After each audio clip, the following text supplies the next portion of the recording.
Hello students, मैं जीत आप सभी का क्यू सॉल्यूशन पे बहुत बहुत स्वागत करता हूं। जैसा कि हम जानते हैं, हम पढ़ रहे हैं क्लास 10th की mathematics chapter number 1 real number यानी कि वास्तविक संख्याएं। हम जानते हैं पिछले वीडियो में एक्सरसाइज 1.2 के सारे क्वेश्चंस को सॉल्व करे थे हमने। आज उससे आगे बढ़ते हैं। हमारे पास चैप्टर में नया टॉपिक है रिविजिटिंग इरेशनल नंबर्स। ओके, तो देखते हैं। सबसे पहले हम देखेंगे कि रिविजिटिंग इरेशनल नंबर्स का मतलब क्या है। देखिए, रिविजिटिंग का मतलब है कि हम जब किसी चीज़ पे दोबारा विजिट करते हैं। ठीक है, हमने इससे पहले कहाँ विजिट करा था? क्लास 9th में हमने विजिट किया था। हमने वहाँ पे इरेशनल नंबर्स के बारे में पढ़े थे। अब क्लास 10th में हम इरेशनल नंबर्स पे दोबारा से विजिट कर रहे हैं। जैसा कि हम जानते हैं, इससे पहले हमने पढ़े हैं इरेशनल नंबर्स। इरेशनल नंबर्स क्या होते हैं नॉर्मली आपको पता है। मैंने आपके इरेशनल नंबर्स के एग्जाम्पल्स बताए थे कि √2, √5, √7, √11, √13, ये क्या है? आपके इरेशनल नंबर्स है। ओके, तो सबसे पहले आपके जहन में ये सवाल होना चाहिए कि सर, क्या अंडर रूट के अंदर आने वाली सारी संख्याएं इरेशनल नंबर्स होते हैं? तो मैं आपको बताऊं, ऐसा बिल्कुल नहीं है, क्योंकि स्क्वायर रूट के अंदर हर एक इंटीजर आ सकता है। ओके, आप देख सकते हैं कि स्क्वायर रूट के अंदर 25 भी आ सकता है, स्क्वायर रूट के अंदर 64 भी आ सकता है, स्क्वायर रूट के अंदर 81 भी आ सकता है। ये 5 होता है, ये 8 होगा, ये 9 होगा। ओके, आप देख रहे हैं कि जो 5 जो है वो एक रैशनल नंबर है, इरेशनल नंबर नहीं है। 8 क्या है? रैशनल नंबर है। 9 भी रैशनल नंबर है। ओके, लेकिन रूट के अंदर तो सारे इंटीजर्स आ सकते हैं। तो इसका मतलब ये बिल्कुल नहीं होता कि अंडर रूट के अंदर आने वाली हर संख्या इरेशनल नंबर्स होती है। ओके, तो अब आप कहेंगे कि सर, देखने में ऐसा लग रहा है और ऐसा एनसीईआरटी ने भी कहा है और ऐसा हमारे सर और मैडम ने भी कहा है कि अगर स्क्वायर रूट के अंदर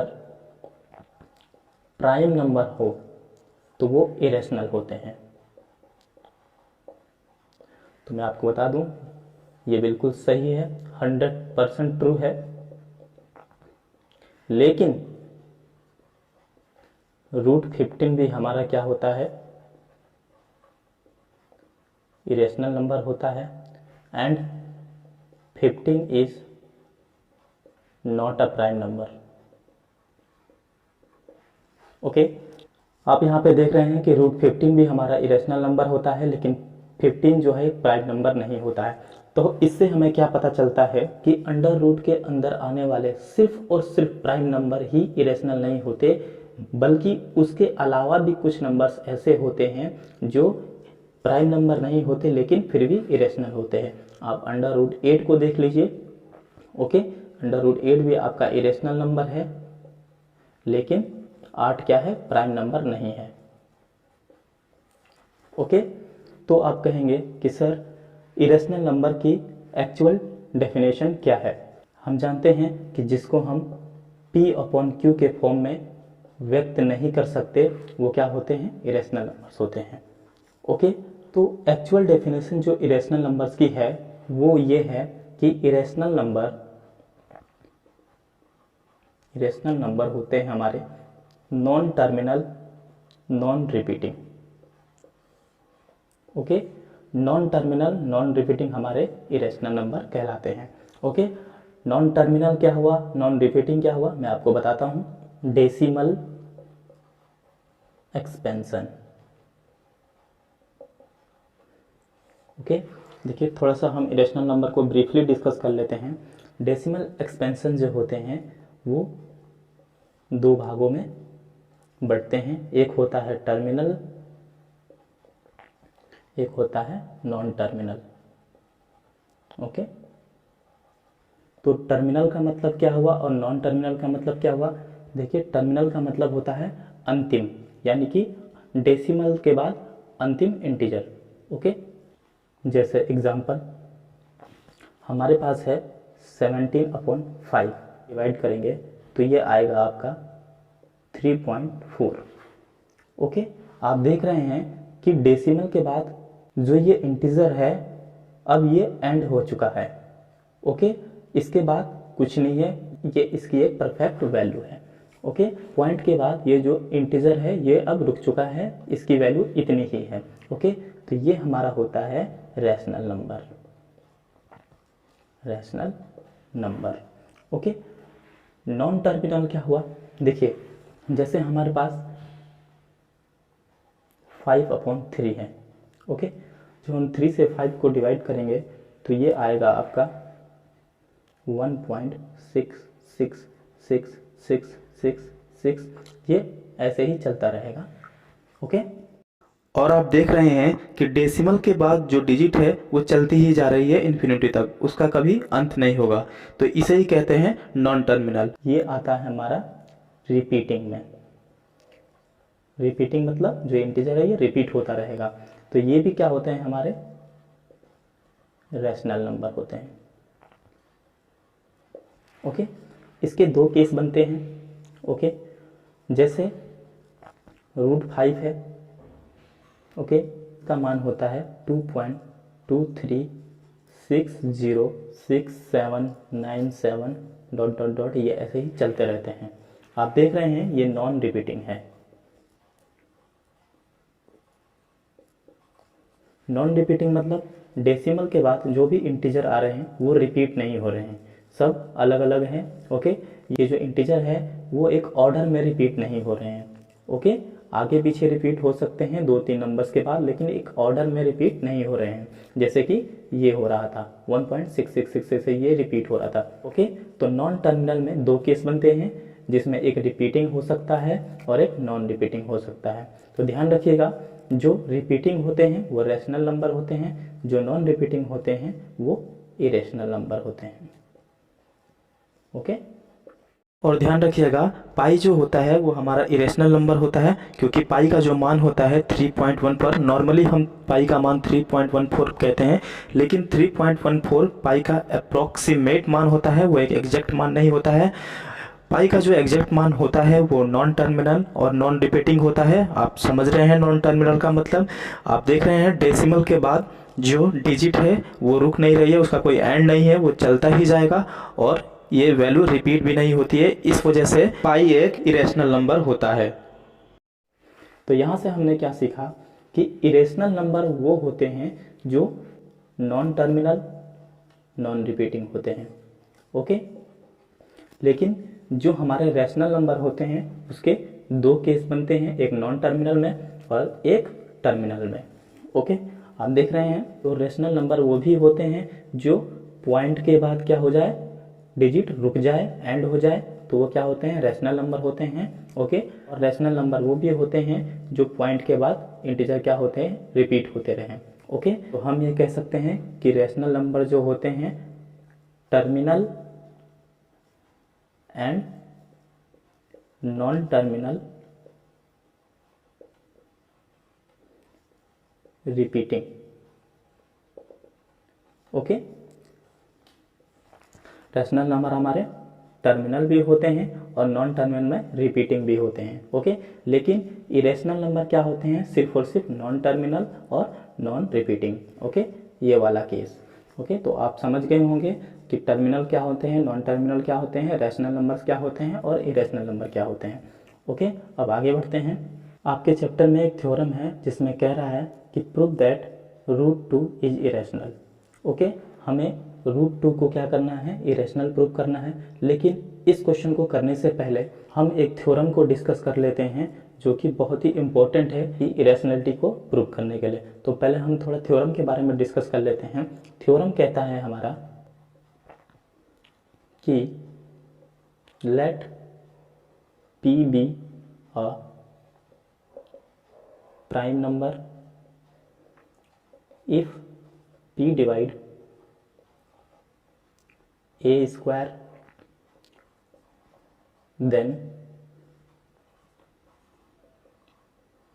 P divide A, where A is a positive integer. इसका मतलब ये है कि let P be a prime number. P क्या है? कोई प्राइम नंबर है। इफ P डिवाइड A², यदि P A² को डिवाइड करता है देन P डिवाइड्स A, तो हमें ये प्रूव करना है कि वो P जो है वो A को भी डिवाइड करेगा, वेयर A क्या है? पॉजिटिव इंटीजर है। तो A हमारा अगर कोई पॉजिटिव इंटीजर है, ठीक है, तो ए के हमारे प्राइम फैक्टर क्या होंगे, सपोज हम प्राइम फैक्टर मान लेते हैं ए के कि P1 P2 P3 dot dot dot Pn है। ओके, ए के प्राइम फैक्टर क्या है, P1 P2 P3 dot dot dot Pn। Okay, मतलब इनमें से कोई भी इनके क्या हो सकते हैं, प्राइम नंबर हो सकते हैं। ओके, तो हमें दिया है कि P डिवाइड ए स्क्वायर, यानी कि जो इसका ये प्राइम नंबर है वो इसके स्क्वायर को डिवाइड करता है। ओके, a इंटू ए यानी ए स्क्वायर बराबर क्या हो जाएगा, P1 P2 P3 dot dot dot Pn, P1 P2 P3 dot dot dot Pn। Okay, इसको हम ऐसे भी लिख सकते हैं A square equal to P1 P2 P3 dot dot dot Pn का स्क्वायर। ओके, तो हमें ये प्रूव करना है कि यदि ये P ए स्क्वायर को क्या करता है, डिवाइड करता है, तो ये P क्या करेगा, ए को भी डिवाइड करेगा। ओबियसली करेगा, जब उसका प्राइम फैक्टर है तो उस प्राइम फैक्टर क्या करते हैं, अपने कंपोजिट नंबर को डिवाइड करते ही करते हैं। ओके, एक एग्जांपल से समझ लेते हैं हम। ओके, सपोज हमारे पास एक नंबर है 81। ओके, तो जब हम 81 के फैक्टर करेंगे तो ये आएगा 3 इंटू 3 इंटू 3 इंटू 3। ओके, मान लीजिए ये a है, ये इसके फैक्टर है P1 P2 P3। ओके, यहाँ पे आप इसको a स्क्वायर मान लीजिए। ओके, और ये इसके फैक्टर मान लीजिए P1 P2 dot dot dot. Okay, तो आप देख सकते हैं 3 जो है वो इसको 81 को डिवाइड करेगा, यानी a स्क्वायर को डिवाइड कर रहा है, तो 3 जो है इसके स्क्वायर रूट को भी डिवाइड करना चाहिए। ओके, यानी कि a स्क्वायर को डिवाइड कर रहा है तो a को भी डिवाइड करना चाहिए। तो जब हम इसको a बनाएंगे 81 को, तो ये क्या हो जाएगा, अंडर रूट 81 या इक्वल टू 9 हो जाएगा। ओके, तो आप देख सकते हैं ये जो प्राइम फैक्टर है 3, ये 81 को डिवाइड करेगा तो a को भी डिवाइड करना चाहिए। ओके, तो आप देख सकते हैं 3 जो है 9 को भी डिवाइड कर सकता है। तो इससे ये हमारी जो थ्योरम है वो प्रूव हो जा रही है। ओके, जब p क्या कर रहा है, a स्क्वायर को डिवाइड कर रहा है, तो आप देख सकते हैं p जो है वो a को भी डिवाइड कर रहा है। ओके, तो ये थ्योरम हमारी यहाँ पे क्या हो जा रही है, प्रूव हो जा रही है, थ्योरम प्रूव्ड। ओके, अब हम क्वेश्चन पे आते हैं जिसमें हमें प्रूव करना है कि √2 इज इरेशनल। ओके, तो देखते हैं, तो हमें प्रूव करना है, prove that √2 is irrational. Okay, देखिए किसी की भी इरेशनलिटी को प्रूव करने के लिए एक मेथड होता है जिसका नाम है मेथड ऑफ कॉन्ट्राडिक्शन। ओके, इस मेथड से हम प्रूव करते हैं कि कोई नंबर इरेशनल है या नहीं। ओके, बहुत ही इजी है और आप बहुत आसानी से समझ जाएंगे। पहले मैं थोड़ा सा आपको एक ओवरव्यू दे देता हूं कि ये मेथड कहता क्या है, इस मेथड में हमें करना क्या होता है। देखिए, इसमें हमें किसी भी रॉन्ग चीज को राइट एज्यूम करना होता है। ओके, ध्यान से सुनिएगा, किसी भी गलत चीज को हम क्या मान लेते हैं, सही मान लेते हैं, एज्यूम कर लेते हैं। उसके बाद हम किसी गलत चीज को राइट एज्यूम करके उस पर ऑपरेशन करना शुरू करते हैं, तो यहाँ पे हमें कुछ मैथमेटिकली रॉन्ग स्टेटमेंट देखने को मिलता है। ओके, कुछ गलत चीज़ हमें यहाँ पे देखने को मिलता है। फिर हम सोचते हैं कि ये गलत क्यों आया। ओके, तो जब ये गलत आ जाता है तो हम क्या सोचते हैं, ये गलत इसलिए आया क्योंकि हमने अज्यूम ही गलत किया था। ओके, हमने अज्यूम किसी गलत चीज़ को सही समझ लिया था, जिसकी वजह से हमें यहाँ पे भी गलत देखने को मिला। फिर हम कहते हैं कि जो हमने सोचा था, जो हमने अज्यूम करा था, वो हमने गलत एज्यूम करा था। इसका मतलब सही आंसर जो होगा वो इस रॉन्ग का अपोजिट होगा। ओके, अभी थोड़ा सा आप कंफ्यूज हो रहे होंगे, लेकिन जब हम क्वेश्चन करेंगे, √2 के इरेशनलिटी को प्रूव करेंगे, तब आपके बहुत अच्छे से समझ में आएगा। तो चलिए हम प्रूव करते हैं, देखते हैं कि हम किस तरीके से इसको प्रूव करेंगे। ओके, तो जैसा कि हमें क्वेश्चन में दिया है कि prove that √2 is irrational. Okay, तो सबसे पहले मैंने आपको कहा कि हम क्या करते हैं, किसी रॉन्ग चीज़ को राइट समझते हैं, किसी गलत चीज़ को हम सही अज्यूम करते हैं और सोचते हैं कि वो सही है। ओके, तो यहाँ पे हमें दिया है कि prove that √2 is irrational. Okay, जब हमने इरेशनल नंबर्स के एग्जाम्पल समझे थे तो उसमें मैंने आपको बताया था कि रूट 2 क्या होता है, कि इरेशनल नंबर होता है। हमें पता है रूट 2 इरेशनल नंबर होता है, लेकिन इसको हम कैसे प्रूव करेंगे कि रूट 2 एक्चुअल में इरेशनल ही होता है। ओके, इसकी इरेशनलिटी को प्रूव करने के लिए मैंने अभी आपको एक मेथड बताया, मेथड ऑफ कॉन्ट्रडिक्शन। ओके, तो जिसमें मैंने आपको बताया कि सबसे पहले हम क्या करते हैं, किसी गलत चीज़ को राइट एज्यूम करते हैं, उसके बाद हम उस पर जब सॉल्व करना शुरू करते हैं तो कुछ गलत स्टेटमेंट हमें देखने को मिलता है, फिर हम सोचते हैं कि ये गलत इसलिए आया क्योंकि हमने अज्यूम ही गलत किया था। ओके, तो जैसे कि हमें पता है कि रूट 2 क्या होता है, कि इरेशनल नंबर होता है। ओके, पर हमें प्रूव करना है, तो हम सबसे पहले क्या करेंगे, let us suppose root 2 is rational number. देखिए हमने क्या किया, एक गलत चीज़ को सही अज्यूम कर लिया। अब हम यहाँ से ये लेके चल रहे हैं, ये मान के चल रहे हैं कि रूट 2 क्या होता है, एक रैशनल नंबर होता है। अब हम थोड़ी देर के लिए भूल जाते हैं कि रूट 2 इरेशनल नंबर होता है। ओके, हमने सपोज कर लिया रूट 2 क्या होता है, एक रैशनल नंबर होता है। तो हमें पता है रैशनल नंबर को हम पी अपन क्यू के फॉर्म में लिख सकते हैं, तो हम root 2 equal to P upon Q लिख सकते हैं। Okay, where Q is not equal to 0। Okay, तो उसके बाद हम लिखेंगे let P and Q have some common factor,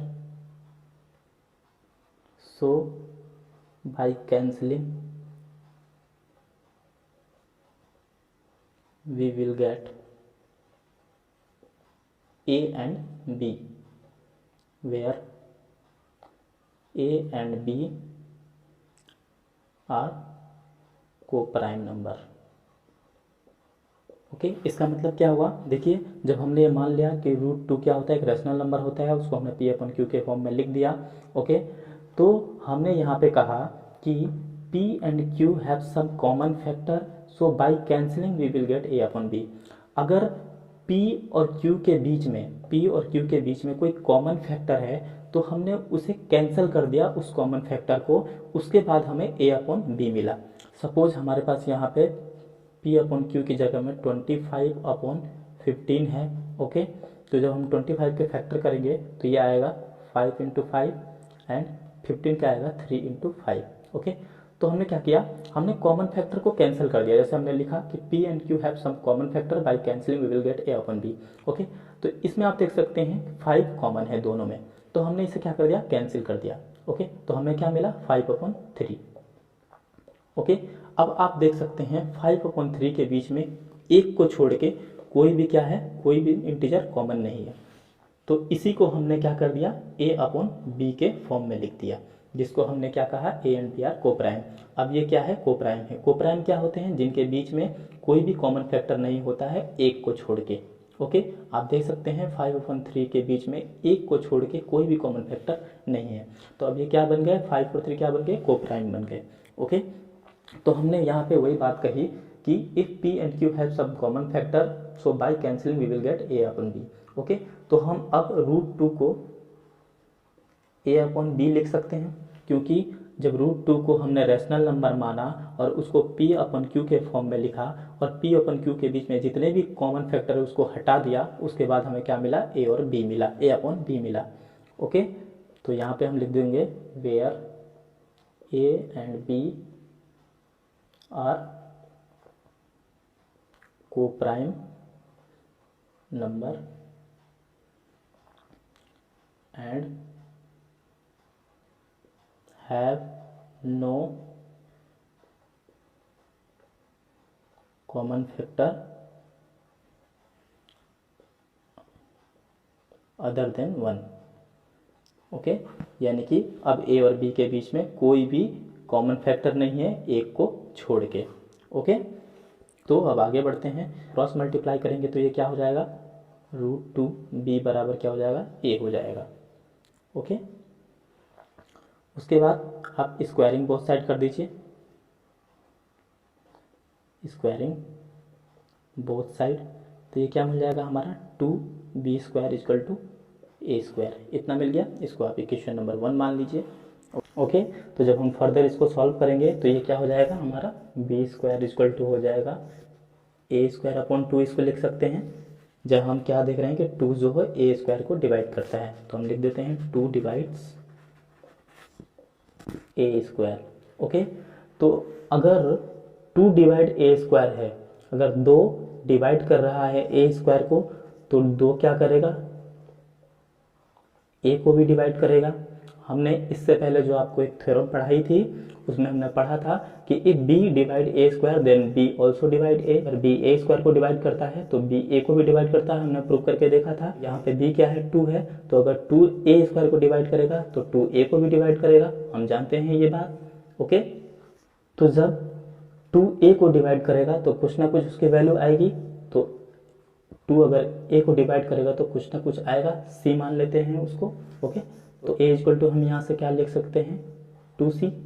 squaring both side कर दीजिए तो ये हो जाएगा A square equal to 4c square. Okay, अब जो ए स्क्वायर की वैल्यू आई 4c स्क्वायर, इसको आप यहाँ पुट कर दीजिए इक्वेशन नंबर 1 में। ओके, तो हम लिख देते हैं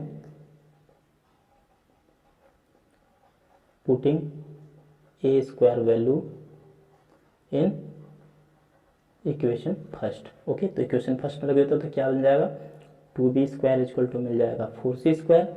ए स्क्वायर की जगह पे 4c स्क्वायर है तो यहाँ पे ए स्क्वायर की जगह 4c स्क्वायर लिख देंगे, तो हमें क्या मिल गया, 2b square equal to 4c square. Okay, 2 से ये कैंसिल हो जाएगा तो 2 हो जाएगा यहाँ पे, तो क्या मिल गया हमें, b square equal to 2c square मिल गया। ओके, तो हम इसको इस तरीके से लिख सकते हैं, b square upon 2 equal to, ऐसे लिख सकते हैं इसको। अब यहाँ से आप देख रहे हैं 2 जो है वो b स्क्वायर को डिवाइड कर रहा है, तो हम इसको लिख देते हैं कि 2 डिवाइड बी स्क्वायर। उसी थ्योरम के अनुसार अगर 2 डिवाइड करता है बी स्क्वायर को तो 2 बी को भी डिवाइड करेगा। ओके, तो हम लिख देते हैं देन 2 डिवाइड बी। ओके, तो अब देखिए यहाँ पे हमें एक रॉन्ग स्टेटमेंट मिल रहा है। देखिए यहाँ पे 2 जो है वो a को भी डिवाइड कर रहा है और 2 जो है ये b को भी डिवाइड कर रहा है। यहाँ पे हमने देखा 2 डिवाइड a, यहाँ पे हम देख रहे हैं कि 2 डिवाइड b। ओके, 2 जो है a को भी डिवाइड कर रहा है और 2 क्या कर रहा है, b को भी डिवाइड कर रहा है, यानी कि a और b के बीच में एक कॉमन फैक्टर है 2 जो दोनों को डिवाइड कर रहा है। ओके, तो हम लिख देते हैं a and b have some common factor 2। Okay, तो देखिए यहाँ पे हमें क्या मिल रहा है, एक रॉन्ग स्टेटमेंट मिल रहा है। देखिए यहाँ पे आइए, हमने क्या कहा था कि if p and q have some common factors by cancelling we will get a and b। हमने p और q के बीच में जितने भी कॉमन फैक्टर थे उनको हमने कैंसिल करके क्या लाए थे, a और b। तो यहाँ पे हमने कहा था कि अब a और b के बीच में कोई भी कॉमन फैक्टर नहीं है, इसीलिए तो हमने a और b को क्या कहा था, को प्राइम नंबर कहा था। ओके, यहाँ पे हमने कहा था कि a और b के बीच में कोई भी कॉमन फैक्टर नहीं है एक के अलावा, लेकिन यहाँ पे हम क्या देख रहे हैं कि a और b के बीच में एक कॉमन फैक्टर है 2। ओके, यहाँ पे हम कह रहे हैं कि a और b के बीच में कोई कॉमन फैक्टर नहीं है, यहाँ पे आके हमें पता चला कि a और b के बीच में एक कॉमन फैक्टर 2 मिल रहा है। तो ऐसा क्यों हुआ, हमें यहाँ पे कुछ और मिला और हमें यहाँ पे कुछ और मिला, यहाँ पे ऐसा क्यों हुआ, वो इसलिए हुआ क्योंकि शुरू में जो हमने एजम्पशन करा था वही रॉन्ग था। जो शुरू में हमने सोचा था कि रूट जो है एक रैशनल नंबर होता है, यही गलत है, इसलिए हमें आगे बढ़ के एक रॉन्ग स्टेटमेंट मिल रहा है। यहाँ पे हमें देख रहे हैं कि √2 equal to a upon b, a और b के बीच में कोई भी कॉमन फैक्टर नहीं है, लेकिन हम यहाँ पे आके देख रहे हैं कि a और b के बीच में एक कॉमन फैक्टर है 2। ओके, तो ऐसा क्यों हुआ, क्योंकि हमने जो शुरुआत में एजम्पशन करा था, जो हमने कल्पना करी थी वही गलत थी। ओके, तो इससे क्या प्रूफ होता है कि √2 जो है इरेशनल नंबर है। ओके, ये जो दोनों केस बन रहे हैं हमारे 2 डिवाइड a 2 डिवाइड b, वो इस केस को क्या कर रही है, कॉन्ट्राडिक्ट कर रही है, यानी कि झुठला रही है। यहाँ पे हम कह रहे हैं कि a और b के बीच में कोई भी कॉमन फैक्टर नहीं है, यहाँ पे हम कह रहे हैं कि a और b के बीच में एक कॉमन फैक्टर है जो है 2 है। ओके, तो वो ये जो हमारे पास स्टेटमेंट आया वो इस स्टेटमेंट को क्या कर रही है, कॉन्ट्राडिक्ट कर रही है, यानी कि झूठा साबित कर रही है। ओके, ऐसा इसलिए हुआ क्योंकि हमने शुरू में जो एजम्पशन करा था वो ही रॉन्ग था। ओके, तो हम लिख देंगे this contradict the fact that √2 is rational. वो इस सच्चाई को झूठा साबित कर रहा है कि √2 क्या है, रैशनल नंबर है। ओके, तो ऐसा क्यों आया आपको पता है, क्योंकि हमने शुरू में जो एजम्पशन करा था वो रॉन्ग था। तो हम लिख देंगे this contradict has arisen because of our wrong assumption that √2 is rational number। Okay, ये ऐसा क्यों हुआ, क्योंकि जो हमने एजम्पशन करा था वो रॉन्ग था। हमने ये एजम्पशन करा था कि √2 क्या है, एक रैशनल नंबर है, ये क्या था, रॉन्ग था। सो we calculate that √2 is irrational number। Okay, तो हम क्या कैलकुलेट कर रहे हैं कि √2 क्या है, एक इरेशनल नंबर है। तो इस तरीके से किसी की इरेशनलिटी को प्रूव किया जाता है। ओके, तो ये हमारा प्रूव हो गया। अब हमें पता चल गया कि √2 क्या है, एक इरेशनल नंबर है, बल्कि रैशनल नंबर नहीं है। तो अगर आपके समझ में ना आया हो तो एक बार आप फिर से वीडियो को रिपीट करके देख लीजिएगा, आपके बहुत अच्छे से समझ में आ जाएगा। ओके, देखिए हमने यहाँ पे √2 की इरेशनलिटी को प्रूव किया। इसी तरीके से चाहे √2 हो, चाहे √5 हो, चाहे √7 है, चाहे √8 है, चाहे √11 है, √13, √23, √17, कोई भी हो, किसी की भी इरेशनलिटी हो, सबकी इरेशनलिटी को प्रूव करने के लिए यही मेथड है और कुछ नहीं। आप बहुत आसानी से किसी की भी इरेशनलिटी को प्रूव कर सकते हैं। सेम टू सेम ऐसा ही करना है जैसे मैंने अभी आपको बताया। ओके, हमने यहाँ पे √2 को किया प्रूव, तो √2 बराबर a/b लिख दिया। √5 को करेंगे तो √5 बराबर a/b लिख देंगे यहाँ पे। ओके, ऐसे ही करेंगे सेम, स्क्वायरिंग बोथ साइड। और हम आगे जाके जब देखेंगे कि कोई ना कोई रॉन्ग स्टेटमेंट आएगा, ओके, जिसकी वजह से हम ये मान लेंगे कि ऐसा इसलिए हुआ क्योंकि हमने शुरू में एजम्पशन ही गलत किया था, इस वजह से वो क्या है, वो रैशनल नहीं है बल्कि इरेशनल है। तो आई होप कि आप समझ गए होंगे। नेक्स्ट क्वेश्चन देखते हैं क्या है। नेक्स्ट क्वेश्चन है हमारे पास √3 इज रैशनल, हमें प्रूव करना है। तो ये आप बहुत आसानी से कर लेंगे, सेम टू सेम पिछले वाले क्वेश्चंस की तरह करना है, तो आप ये खुद कर लीजिएगा। अब हमारे पास एग्जाम्पल 10 है, prove that 5 - √3 is irrational. Okay, हमें 5 - √3 को क्या करना है, इरेशनल प्रूव करना है। ओके, तो इसको प्रूव करने से पहले मैं आपको कुछ आइडेंटिटी बता देता हूँ। ओके, जिसको आप जान लेंगे तो थोड़ा सा आसानी होगी। तो आप ये याद रखिएगा कि सम और difference of a rational and irrational number is an irrational. Okay, कि रैशनल नंबर और इरेशनल नंबर का सम और डिफरेंस यानी कि प्लस और माइनस क्या होता है, एक इरेशनल नंबर होता है। ओके, एंड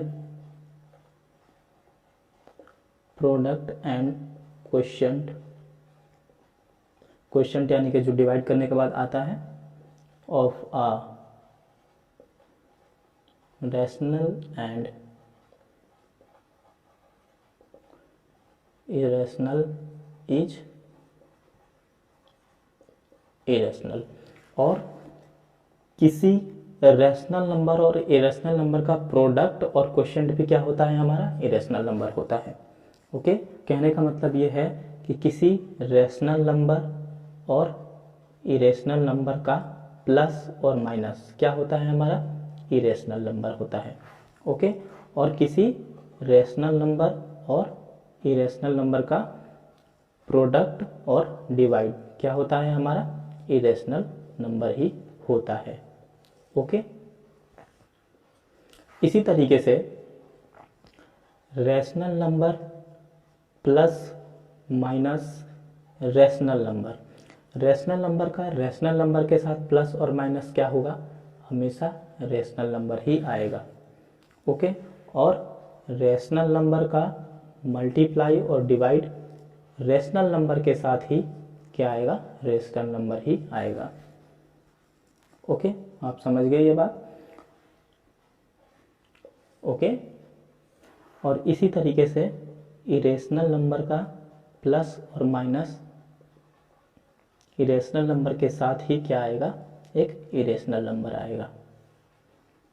ओके, ये बिल्कुल सही है, लेकिन कोई ज़रूरी नहीं है कि इरेशनल नंबर का प्रोडक्ट इरेशनल नंबर के साथ इरेशनल नंबर ही आए, या फिर इरेशनल नंबर का डिवाइड इरेशनल नंबर के साथ इरेशनल नंबर ही आए। ओके, तो इरेशनल नंबर का जो प्रोडक्ट और डिवाइड होता है इरेशनल नंबर के साथ, वो इरेशनल नंबर ही आए, ये हो भी सकता है और नहीं भी हो सकता है। एग्जाम्पल मैं आपको बता देता हूँ, अगर √2 क्या है, एक इरेशनल नंबर है, इसकी मल्टीप्लाई करेंगे हम √3 के साथ, ये भी एक इरेशनल नंबर है, तो आएगा हमारे पास √6। ओके, जो कि एक इरेशनल नंबर ही आया। लेकिन अगर मैं √2 की मल्टीप्लाई कर दूं √2 के साथ ही, तो ये आएगा 2। आप देख रहे हैं कि ये दोनों क्या है, इरेशनल नंबर है, लेकिन जो इनका रिजल्ट आया मल्टीप्लाई करने में वो क्या आया हमारे पास, रैशनल नंबर आया। 2 क्या है, एक रैशनल नंबर होता है। ओके, तो यहाँ से हमें क्या पता चला कि इरेशनल नंबर का प्रोडक्ट जो है वो इरेशनल नंबर भी आ सकता है और रैशनल नंबर भी आ सकता है।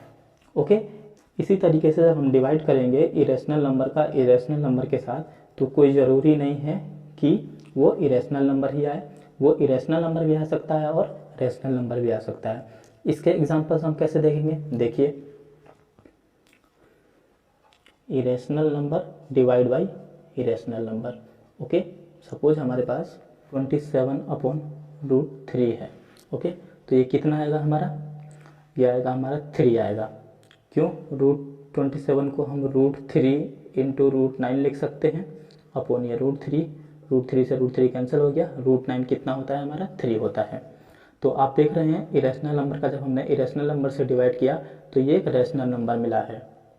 ओके, जबकि अगर हम √3 का डिवाइड करेंगे √2 के साथ, तो ये क्या आएगा, एक इरेशनल नंबर आएगा। ओके, ये दोनों इरेशनल नंबर है, इसका रिजल्ट आएगा वो भी इरेशनल नंबर आएगा। ओके, तो यहाँ से हम देख सकते हैं कि जब हम डिवाइड करते हैं इरेशनल नंबर का इरेशनल नंबर के साथ, तो वो रैशनल नंबर भी आ सकता है और इरेशनल नंबर भी आ सकता है। ओके, तो इरेशनल नंबर के केस में हमने ये सीखा कि इरेशनल नंबर को जब हम इरेशनल नंबर के साथ प्लस और माइनस करते हैं तो वो हमेशा क्या आएगा, इरेशनल नंबर ही आएगा, लेकिन प्रोडक्ट और डिवाइड के केस में ऐसा नहीं है। ओके, जबकि यहाँ पे हमने देखा रेशनल नंबर के केस में कि इसके चारों प्लस करे माइनस करे प्रोडक्ट करे या डिवाइड करे वो रेशनल नंबर ही देगा रेशनल नंबर के साथ। ओके, और यहाँ पे हमने देखा कि एक रेशनल नंबर और एक इरेशनल नंबर का जो सम और डिफरेंस होगा वो इरेशनल नंबर ही होगा, और प्रोडक्ट और डिवाइड भी क्या होगा, इरेशनल नंबर ही होगा। ओके, तो आप इस बात का ध्यान में रखिएगा। अब क्वेश्चन में आते हैं। एग्जाम्पल नंबर 10 है हमारे पास, कह रहा है कि prove that 5 minus √3 is irrational. Okay, यानी कि एक रैशनल नंबर और एक इरेशनल नंबर का जो डिफरेंस है वो एक इरेशनल नंबर होता है, वो हमें क्या करना है, प्रूव करना है। ओके, तो चलिए करते हैं इसको प्रूव। और इससे पहले मैंने आपको थोड़ी देर पहले बताया कि एक रैशनल नंबर और एक इरेशनल नंबर का जो माइनस और सम होता है वो क्या होता है, हमेशा एक इरेशनल नंबर ही होता है, लेकिन इसको हमें प्रूव करना है तो इसको भी हम मेथड ऑफ कॉन्ट्रडिक्शन से ही प्रूव करेंगे। ऐसे ही करना है, हम क्या कर लेंगे, हम सपोज कर लेंगे कि 5 minus √3 क्या होता है, एक रैशनल नंबर होता है। तो हम कर लेते हैं, लेट अस सपोज क्या है ये, 5 minus √3 is a rational number. Okay, और जब रैशनल नंबर होगा 5 minus √3 को हम क्या लिख सकते हैं, P/Q के फॉर्म में लिख सकते हैं। ओके, और सेम वैसे ही करना है, जब हम इनके सारे कॉमन फैक्टर को क्या कर देंगे, कैंसिल कर देंगे, तब हम इसको कैसे लिख सकते हैं, 5 minus √3 equal to A upon B लिख सकते हैं इसको, where A and B are integer and coprime भी बोल सकते हैं हम, coprime and have no common factor other than 1, एक को छोड़ के। ओके, तो हम इसको कैसे लिख सकते हैं, इसको हम 5 minus A upon B equal to √3 लिख सकते हैं। ए अपॉन बी को हम इधर ले आए तो 5 माइनस ए अपॉन बी हो गया, ये इक्वल के इधर राइट हैंड साइड जाएगा तो √3 हो जाएगा प्लस का। ओके, तो हम इसको कैसे लिख सकते हैं, 5 minus A upon B equal to √3 लिख सकते हैं। ओके, अब आप यहाँ पे देखिए कि एक रेशनल नंबर के साथ जो माइनस होता है वो हमेशा क्या आता है, एक रेशनल नंबर ही आता है। ओके, लेकिन आप यहाँ पे क्या देख रहे हैं कि एक रेशनल नंबर के साथ माइनस किया है तो वो बराबर है √3 के, यानी कि एक इरेशनल नंबर के बराबर है। ऐसा कभी होता है, ऐसा कभी नहीं होता है। हमने इससे पहले प्रूव किया है कि √3 क्या है, कि रेशनल नंबर होता है। ओके, तो इस हिसाब से 5 माइनस ए अपॉन बी की जो वैल्यू आनी चाहिए थी वो एक रेशनल नंबर आनी चाहिए थी। ओके, तो हम लिख देते हैं because 5 minus A upon B is a rational number, so its difference must be, क्योंकि हम देख रहे हैं ये भी रेशनल नंबर है, ए अपॉन बी भी रेशनल नंबर है, ए और बी क्या है, इंटीजर है, तो इंटीजर कुछ भी हो सकता है यहाँ पे। ओके, 2/3, 5/3 कुछ भी हो सकता है। ओके, तो जब हम माइनस करेंगे तो एक रेशनल नंबर ही आएगा। ओके, तो इसका रिजल्ट हमेशा एक रेशनल नंबर आना चाहिए, लेकिन हम यहाँ पे देख रहे हैं कि एक इरेशनल नंबर आ रहा है। ओके, तो √3 को क्या होना चाहिए था, एक रेशनल नंबर होना चाहिए था। ओके, तो हम लिख देंगे सो √3 must be a rational number. Okay, हम जानते हैं कि √3 क्या होता है, इरेशनल नंबर होता है, ये सच्चाई है, हमने प्रूव करी है। तो हम यहाँ पे आप कहेंगे कि 5 माइनस ए अपॉन बी, यानी कि रेशनल नंबर का रेशनल नंबर के साथ डिफरेंस रेशनल नंबर आना चाहिए, but √3 is a irrational. Okay, √3 क्या है, इरेशनल है। ओके, तो जो 5 माइनस ए अपॉन बी है वो कभी भी बराबर नहीं हो सकता √3 के। ओके, क्योंकि रेशनल नंबर का रेशनल नंबर का डिफरेंस क्या होता है, रेशनल नंबर ही आती है, तो कभी भी बराबर नहीं हो सकता। ओके, तो जब ये बराबर नहीं हो सकता तो ये कैसे हो जाएगा, तो ये पी अपन क्यू के फॉर्म में कैसे हो सकता है। आप देख रहे हैं यहाँ पे कोई रॉन्ग स्टेटमेंट आ रही है। So 5 minus √3 is also not equal to P upon Q. Okay, ये भी पी अपन क्यू यानी रेशनल नंबर के बराबर नहीं हो सकता। ओके, तो हम सेम ऐसे ही लिख देंगे कि this contradict the fact that √3 is rational. Okay, ऐसा क्यों हुआ, क्योंकि हमने शुरू में ही क्या कर लिया था, इसको रॉन्ग अज्यूम कर लिया था। हमने ये सोच लिया था कि 5 minus √3 equal to P upon Q, यानी कि 5 माइनस √3 क्या है, एक रैशनल नंबर है। इसीलिए यहाँ पे जो रिजल्ट आया वो भी गलत आया। ओके, क्योंकि हमने क्या किया, रॉन्ग एज्यूम किया। तो आप देख सकते हैं जो रिजल्ट आया ये भी रॉन्ग आया। ओके, क्योंकि रैशनल नंबर का रैशनल नंबर के साथ जो माइनस होता है वो हमेशा रैशनल नंबर आता है, बल्कि यहाँ पे क्या आ रहा है, इरेशनल नंबर आ रहा है। तो ऐसा इसलिए हुआ क्योंकि हमने शुरू में गलत सोचा था। ओके, तो हम लिख देंगे this contradict has arisen because of our wrong assumption, okay, that 5 minus √3 is rational number। Okay, ये ऐसा इसलिए आया क्योंकि बिकॉज ऑफ आवर रॉन्ग एज्यूम्पशन, क्योंकि हमने शुरू में क्या किया था, रॉन्ग एज्यूम किया था।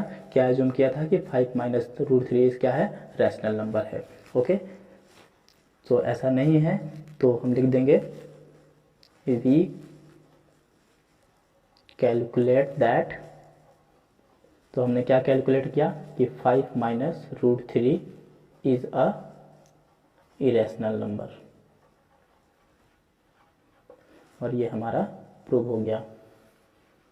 ओके, ये हमने माइनस के लिए प्रूव किया और प्लस के लिए आप खुद प्रूव कर लेंगे, ये आपके लिए होमवर्क है। ओके, नेक्स्ट क्वेश्चन देखते हैं। एग्जाम्पल नंबर 11 है हमारे पास, कह रहा है कि prove that 3√2 is irrational number. Okay, यानी कि एक rational number multiply irrational number है यहाँ पे, और इसको हमें क्या प्रूव करना है, इरेशनल प्रूव करना है।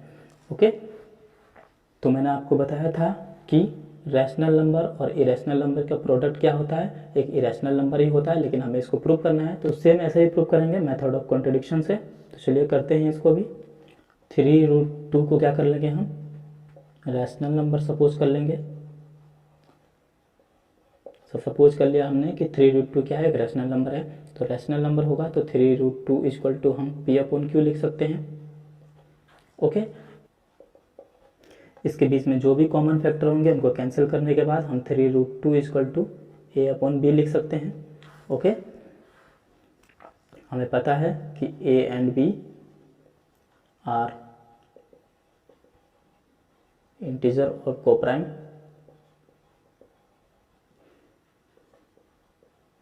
Other than 1। ओके, तो अब यहाँ पे आप क्या कीजिए, रैशनल नंबर को अलग करने की कोशिश कीजिए और रेशनल को अलग करने की कोशिश कीजिए। तो √2 बराबर क्या लिख सकते हैं हम यहाँ पे, A/3B। ओके, ये 3 डिवाइड में आ जाएगा, तो √2 इक्वल टू क्या हो गया, A/3B हो गया। ओके, अब देखिए A क्या है, रैशनल नंबर है, 3B क्या है, रैशनल नंबर है। ओके, आप A और B के जगह पे कुछ भी रख लीजिए, ये एक रैशनल नंबर ही आएगा। ओके, कोई भी नंबर रख लीजिए, रैशनल नंबर आएगा। तो कुल मिला के ये पूरा क्या है, एक रैशनल नंबर है। ठीक है, एक रैशनल नंबर को एक रैशनल नंबर से डिवाइड किया गया है। ओके, जो किसके इक्वल आ रहा है यहाँ पे, एक इरेशनल नंबर के इक्वल आ रहा है।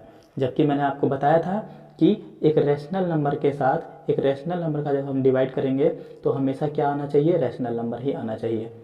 ओके, लेकिन ये किसके इक्वल है, √2 के इक्वल है। √2 क्या होता है, एक इरेशनल नंबर होता है, हम प्रूव करके देख चुके हैं।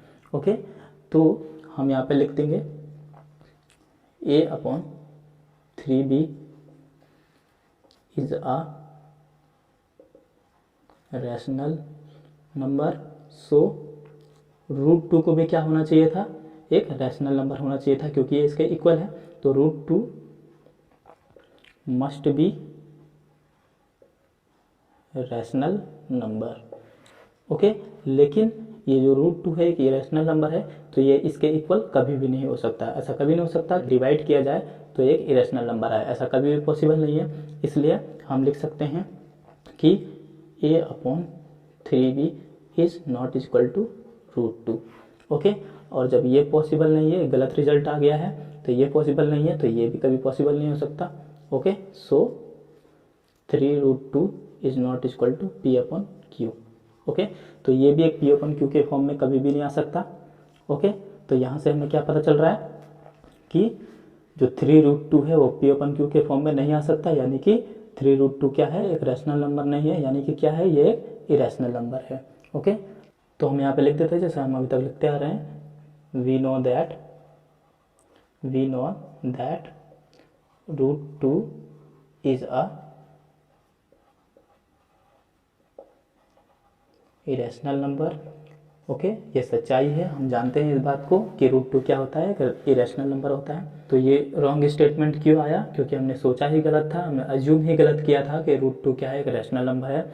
ओके, तो हम लिख देंगे this contradict has arisen because of our wrong assumption that 3√2 is a rational number। Okay, ये ऐसा इसलिए हुआ क्योंकि हमने 3√2 को एक रैशनल नंबर समझा था, इस वजह से हमें ये प्रॉब्लम देखने को मिली। ओके, तो हम क्या कैलकुलेट करेंगे कि 3√2 क्या है, एक इरेशनल नंबर है, तो लिख देते हैं so we calculate that 3√2 is a irrational number। Okay, और ये आपका प्रूफ हो गया। तो इस तरीके से किसी की इरेशनलिटी को प्रूव किया जाता है, इसे मेथड ऑफ कॉन्ट्रडिक्शन कहते हैं। तो मेथड ऑफ कॉन्ट्रडिक्शन से हम किसी की भी इरेशनलिटी को प्रूव कर सकते हैं। और मैं उम्मीद करता हूँ कि आप समझ गए होंगे। अगर आपके कहीं पे कुछ डाउट हो, कहीं पे कुछ समझ में ना आया हो, तो मैं आपसे रिक्वेस्ट करता हूँ कि एक बार फिर से आप वीडियो को देख लीजिए, आपके समझ में आ जाएगा। ओके, और आप किसी भी नंबर के इरेशनलिटी को मेथड ऑफ कॉन्ट्रडिक्शन से प्रूव कर सकते हैं। तो आज के लिए इस वीडियो में इतना ही। मुझे उम्मीद है आपको कोई प्रॉब्लम नहीं आएगी। अगर फिर भी कोई प्रॉब्लम आती है तो आप मुझे बताइएगा कमेंट बॉक्स में कमेंट करके, मैं आपके उस डाउट को दूर करूँगा। आप इसी तरीके से पढ़ाई करते रहिए, आप मेरे साथ जुड़े रहिए, क्यू सॉल्यूशन के साथ जुड़े रहिए। अपना ख्याल रखिए, बाय, टेक केयर।